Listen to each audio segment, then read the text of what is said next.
Hi guys, welcome to week 5 of class. This week we are going to enter the 20th century in force, and we are going to assess perhaps the most cataclysmic event of all the 20th century, which is World War I. If anything, the only thing which would eclipse this, of course, would be World War II, but as we will find as we get through the lecture this day, or this week rather, World War I really was the cause of World War II, and in some respects you could just look at World War II as a continuation of the first conflict. Now, this particular event is not well known to a lot of U.S. citizens because the United States didn't get involved in this conflict until much late in the time. The war itself erupts in 1914. When Austria-Hungary declares war against Serbia, and we're going to be talking as to why that particular event sparked the way it did. There's actually a number of causes, large, broad causes, and then there's one immediate cause that we'll talk about.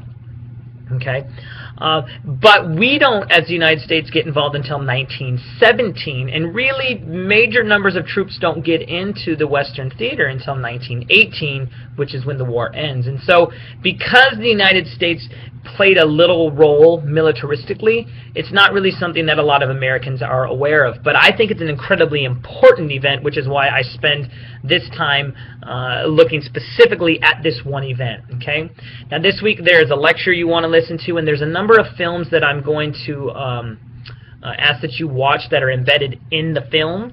But I've also provided for you a series of optional videos, again, crash course history content, and I think if you were to watch all of them, it would be about, I don't know, 25 or so minutes, maybe a little bit longer. But for those of you who are really interested in World War I, or really just want to have a greater understanding of what this was about and maybe how it brought about World War II, watch those extra videos, because it's going to provide answers to who started this war, what the major causes were, and I'm also going to be talking about that. But it's going to also speak specifically about what America's role was in that war. And some of that stuff I'm going to be repeating in my own lecture, and you'll also be reading about some of that in Chapter 22 of your textbook.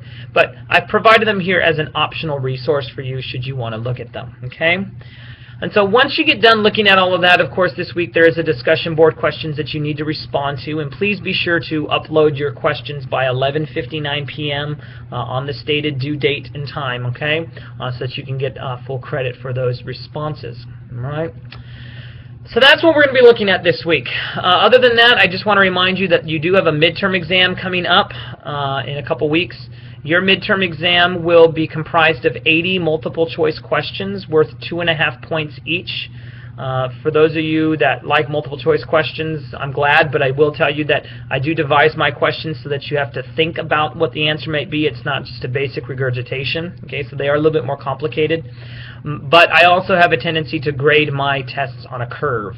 So just be aware that that will be applied after the test is over. So I will be giving you more information about that test as we get closer to it, but just want to sort of put that into the back of your head that that is coming up. So with that, I think that pretty much covers everything I have for you this week. As always, if you have any questions, contact me and I will do my best to get back to you.